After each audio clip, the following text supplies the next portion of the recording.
Assalamualaikum warahmatullahi wabarakatuh. Apa kabar anak-anakku semua? Insya Allah semuanya dalam keadaan sehat ya. Jumpa lagi bersama Ustazah Ika.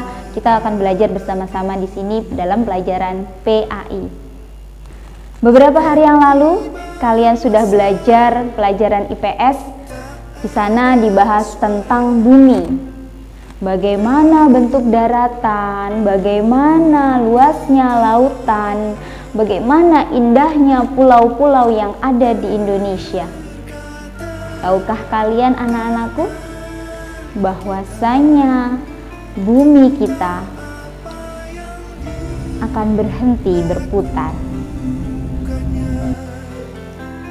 Di pelajaran PAI kita kali ini yang akan kita pelajari adalah yang pertama, yaitu pengertian iman kepada hari akhir.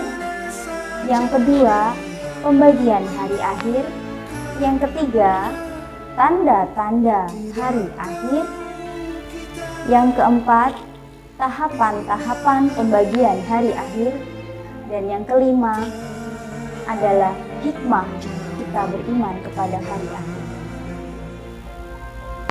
Untuk yang pertama yaitu tentang pengertian iman kepada hari akhir. Hari akhir yaitu peristiwa hancurnya seluruh alam semesta beserta isinya, dan semua makhluk yang ada di dalamnya pun akan binasa atau mati. Sedangkan iman kepada hari akhir yaitu artinya percaya, yakin bahwasanya hari akhir atau hari kiamat benar-benar ada, akan datang, dan pasti terjadi. Kapan datangnya hari akhir atau hari kiamat? Tidak ada yang tahu. Bahkan sekalipun Rasulullah Muhammad SAW tidak mengetahui kapan terjadinya hari akhir. Banyak sekali ayat-ayat yang menggambarkan terjadinya hari akhir. Di antaranya Al-Qari'ah, Al-Qiyamah, Al-Zalzalah atau guncangan yang dahsyat, Al-Haqqah, An-Naba, berita besar, dan lain sebagainya. Mari kita lihat bersama-sama surat Al-Qari'ah.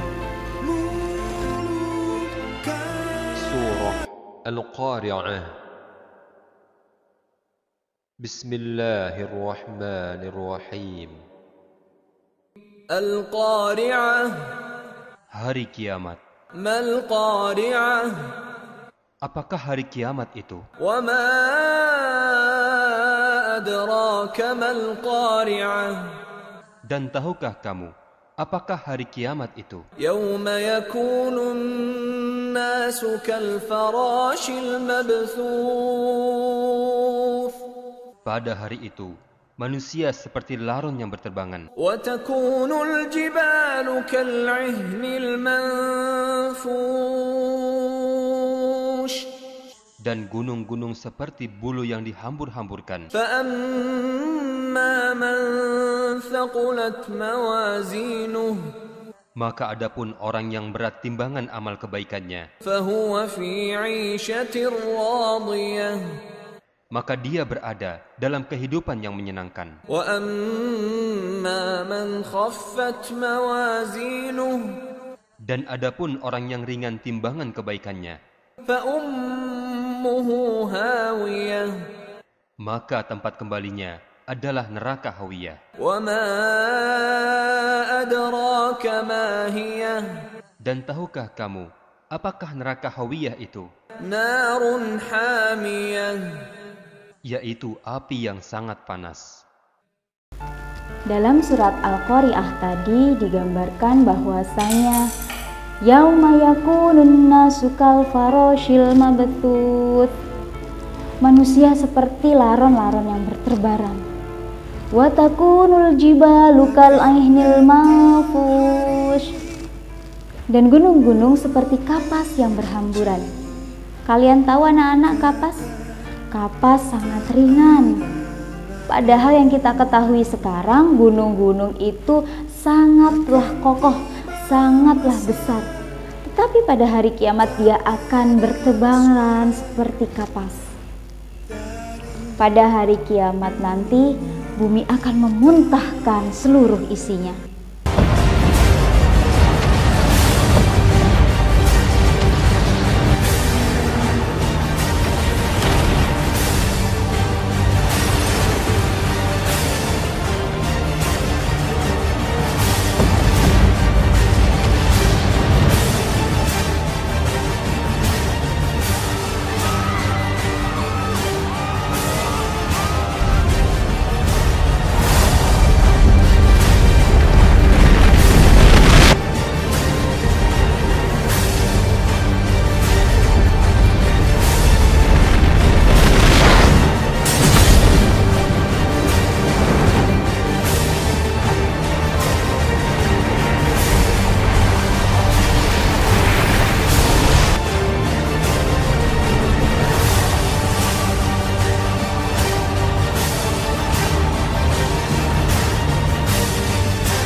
Laut pun akan meluap.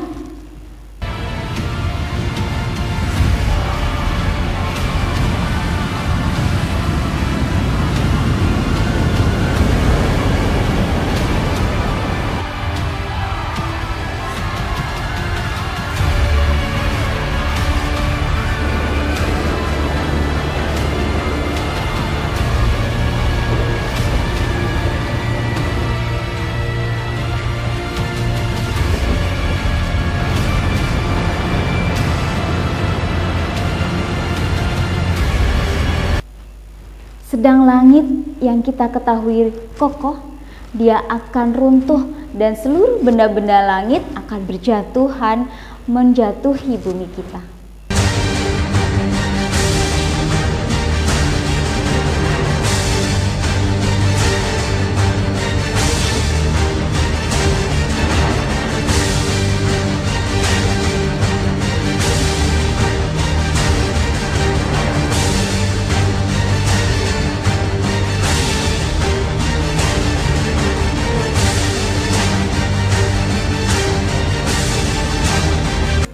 Pembahasan yang kedua yaitu pembagian hari akhir atau hari kiamat. Hari kiamat dibagi menjadi dua. Yang pertama adalah kiamat sughra atau kecil, dan yang kedua adalah kiamat kubro atau besar. Kiamat sughra atau kiamat kecil ini contohnya adalah gempa bumi, tanah longsor, dan bencana-bencana alam yang lainnya. Sedang yang kedua adalah kiamat kubro atau besar. Ini adalah rusaknya seluruh alam semesta beserta isinya dalam waktu yang bersamaan dan serempak. Untuk selanjutnya, tanda-tanda hari kiamat. Rasulullah Muhammad SAW mengajarkan kita beberapa tanda-tanda datangnya hari kiamat dan dibagi menjadi dua. Tanda-tanda kecil menjelang hari kiamat atau kiamat sughra, dan tanda-tanda besar menjelang hari kiamat atau kiamat kubro. Untuk tanda-tanda kecil menjelang hari kiamat atau kiamat sughra antara lain banyaknya musibah seperti gempa bumi dan bencana alam lainnya. Kemudian kebodohan terhadap agama serta ilmu agama yang dianggap tidak penting. Maksiat di mana-mana dan jumlah wanita lebih banyak daripada laki-laki. Untuk tanda-tanda besar menjelang hari kiamat, kita simak yuk video berikut ini. 10 tanda-tanda kiamat besar yang disebutkan oleh Nabi SAW. Kata beliau, amblasnya bumi di belahan timur yang pertama, terjadi gempa besar. Sebagian ulama hadis mengatakan bagian Asia, di mana Allahu alam. Tapi ini tanda-tanda kiamat besar akan terjadi nanti. Kemudian terjadi lagi longsor bumi di belahan barat. Sisi barat bumi kita tahu wilayah Afrika dan seterusnya. Kemudian amblasnya bumi di Jazirah Arab. Lalu kata Nabi SAW, kabut yang menutupi bumi ini. Kemudian ada Dajjal. Jadi kabut itu dihitung dalam hadis ini yang keempat. Dajjal yang kelima. Kemudian yang keenam binatang melata. Yang ketujuh keluarnya Ya'juj Ma'juj. Kemudian yang kedelapan matahari terbit dari tempat terbenamnya. Yang kesembilan keluarnya api dari perut kota Aden yang menghalau manusia. Sulit, manusia tidak bisa melalui Jazirah Arab. Kemudian yang ke-10 turunnya Isa putra Maryam. Pembahasan selanjutnya yaitu tahapan-tahapan perjalanan hari akhir. Yang pertama dimulai di alam barzah atau alam kubur, di mana sebagian besar umat manusia sebelum terjadinya hari akhir sudah wafat dan berada di dalam alam barzah. Oleh sebab itu, alam barzah merupakan tahapan pertama di hari akhir. Yang kedua yaitu kejadian hari kiamat tersebut, di mana malaikat Israfil melakukan tugasnya yaitu meniupkan sangkakala. Tahapan yang selanjutnya yaitu Yaumul Ba'ts atau hari kebangkitan. Yaumul Ba'ts adalah hari ketika manusia dibangkitkan dari alam kuburnya. Hal ini terjadi ketika malaikat Israfil meniupkan sangkakala yang kedua. Kemudian tahapan yang keempat, Yaumul Mahsyar, hari dikumpulkan. Setelah dibangkitkan, manusia semua dikumpulkan di padang mahsyar. Pada saat itu, jarak kepala manusia dengan matahari sangatlah dekat. Tahapan selanjutnya ada Yaumul Hisab atau hari perhitungan.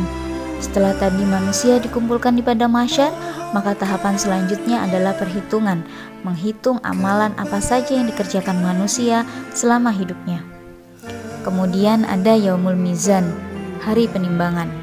Di sini manusia akan ditimbang manakah yang lebih berat perbuatannya. Kemudian ada juga Yaumul Fasl, hari pemisah, memisah antara yang baik dan yang buruk. Kemudian ada juga Yaumul Jaza, hari pembalasan. Pembalasan kemanakah manusia akan bermuara, ke surga atau ke neraka.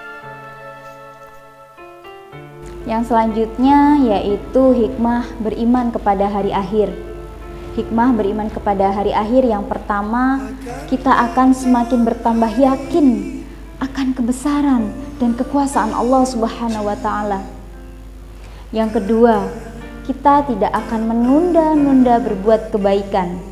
Contohnya, ketika waktu azan tiba, jangan ditunda-tunda untuk waktunya sholat.